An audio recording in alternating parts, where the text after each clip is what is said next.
All right, what's up, YouTube? Today I'm going to be discussing why you should not be a dividend investor. If you look at this portfolio, we've got a realty income, we've got VNQ, we got, other stuff that is maybe dividend growth.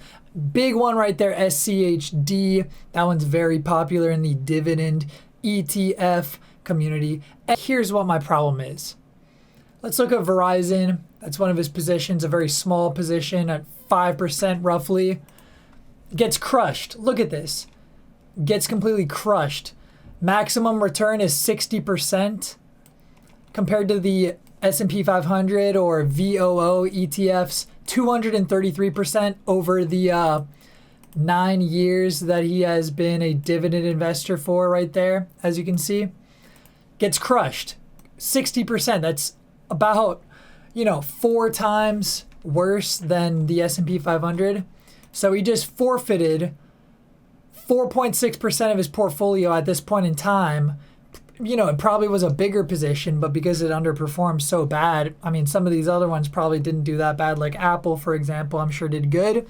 But, we start off with Verizon at a small position, already 4 times worse than the S&P. Then we go to VNQ, which I don't even know what VNQ is, but we pull it up here, which compares, these things in the last however many years that he's been investing. Maximum return 83% versus the S&P's 233%.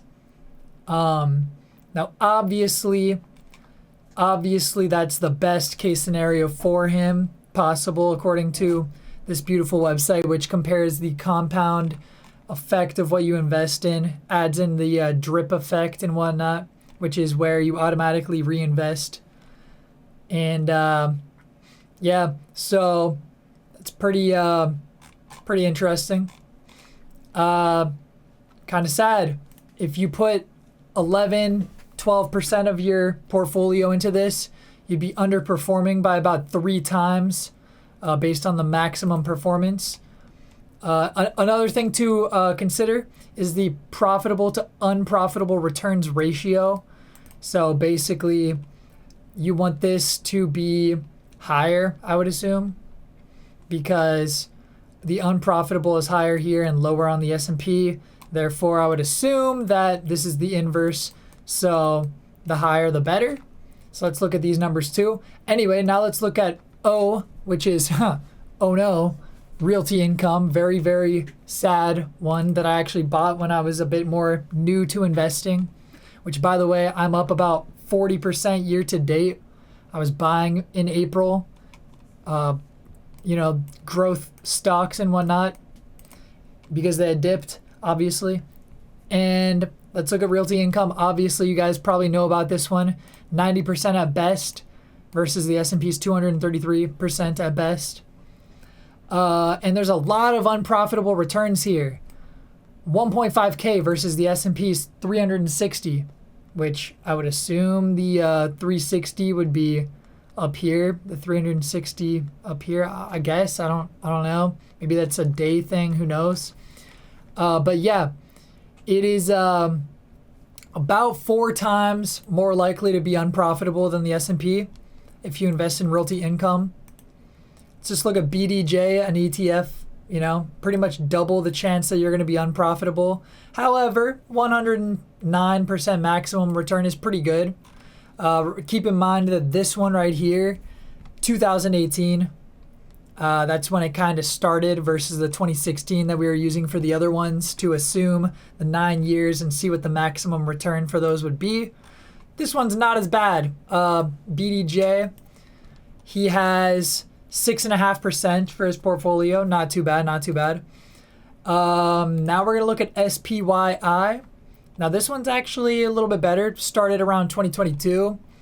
Maximum return of 53% versus the S&P's 74%. And this one's actually a lot more favorable. It's a lot closer in terms of the profitable to unprofitable returns. So really don't have too much of an issue with SPYI here, actually. That is, decent little chunk of his portfolio is SPYI. and that's 4.4%. SCHD, now this one, very close, has a huge history. This is one that I actually would not critique somebody for buying. When the SPY is a little bit higher up, a little bit more expensive, this one could actually be a pretty good one to buy. Obviously, it should have like a lower beta, lower volatility than the SPY. The Charles Schwab high dividend growth, or dividend growth, I would assume. It's not too bad. Average return pretty close to the SPY. And kind of like this one. It's 93% profitable returns versus the S&P's 93.88. Now let's look at another part of his portfolio, Devo. Really can't critique this one too much either. It's actually got a lot more profitable returns than the SPY, apparently. 95% versus 93% in this time period. Devo, pretty good right there. Could be worthwhile. And lastly, I want to highlight this one right here, one of my favorite ETFs. If you like dividends, obviously dividends can be kind of tough depending on your tax situation. But if you like dividends, I also really like JEPQ. Devo, really great, Devo. But JEPQ, this is a cover call ETF. I actually own this one myself. Wouldn't consider myself to be a dividend investor, but this one actually beats the S&P similarly to Devo in some different areas. Percent profitable returns, no, but maximum return is beating it compared to Devo's maximum return not beating it. So yeah, JEPQ gives you a monthly dividend using covered calls. Like they sell covered calls, I believe. JP Morgan, this one is honestly pretty solid. But sadly, a lot of this guy's portfolio is like an O, QYLD. I think we looked at QYLD, right? Did we? Oh, we didn't look at QYLD. Now, did we? Okay. QYLD. All right, this QYLD one is getting beat by the S&P. But you know what? It's not one of the more terrible positions, but it's still getting beat pretty badly. So that's, it's underperforming the S&P. So, I kind of just had to go off on a little tangent to talk about why I'm not a dividend investor. And, I just think it's kind of sad when a lot of people see this and they're like, you know what, let me buy some stuff because I want to be different and I want to be a dividend investor. It's, it's a mindset that people go into. And if you're young, I'm 24 years old. If you're young and you're a dividend investor, you're going to be missing out on a lot of growth and a lot of money down the road and over the years, because just according to the data, that's how it's going to go for you. Kind of just wanted to highlight one of the more popular ones, which is realty income. If you're older and you need the income, go ahead, be a dividend investor. That's actually, pretty much what a lot of older people do. People, as they get older, they go more for the stability, those monthly kind of payments that they're using for their day-to-day and whatnot. But if you're younger and you're trying to be somebody that invests and somebody that's financially free in the future, or working on that in general, I don't think it's good to do a lot of these. This guy has $1.6 million portfolio right here, but a lot of those we're not even getting 100% return in that period. A lot of them, we look at the maximum return, 120. We look at the maximum return, 83, 87, 109, that's pretty good. 53, 180, now that one's good. What was that? SCHD, yeah, that one's good. Devo, and then JEPQ, but obviously JEPQ is a much shorter time period. Devo also short time period, but set 2017 a little bit shorter. But look, we look at all those, and a lot of them are hitting the 100% range. This guy missed out on the 233%. This guy missed out on the 200%. So he got he got 1.6 million. Let's say he got 100% return, right? Who knows, right? So he had 800,000 that he put in and he got 1.6 million out. But he could have gotten 200%. So he could have gotten 800,000, you know, double it, boom, 100%, whatever. But what about 200%? So what about, you know, he could have gotten $2.4 million. You know, he missed out on that $2.4 million. Sadly, you know, if my math is right, obviously I'm 24 and I'm out of college now.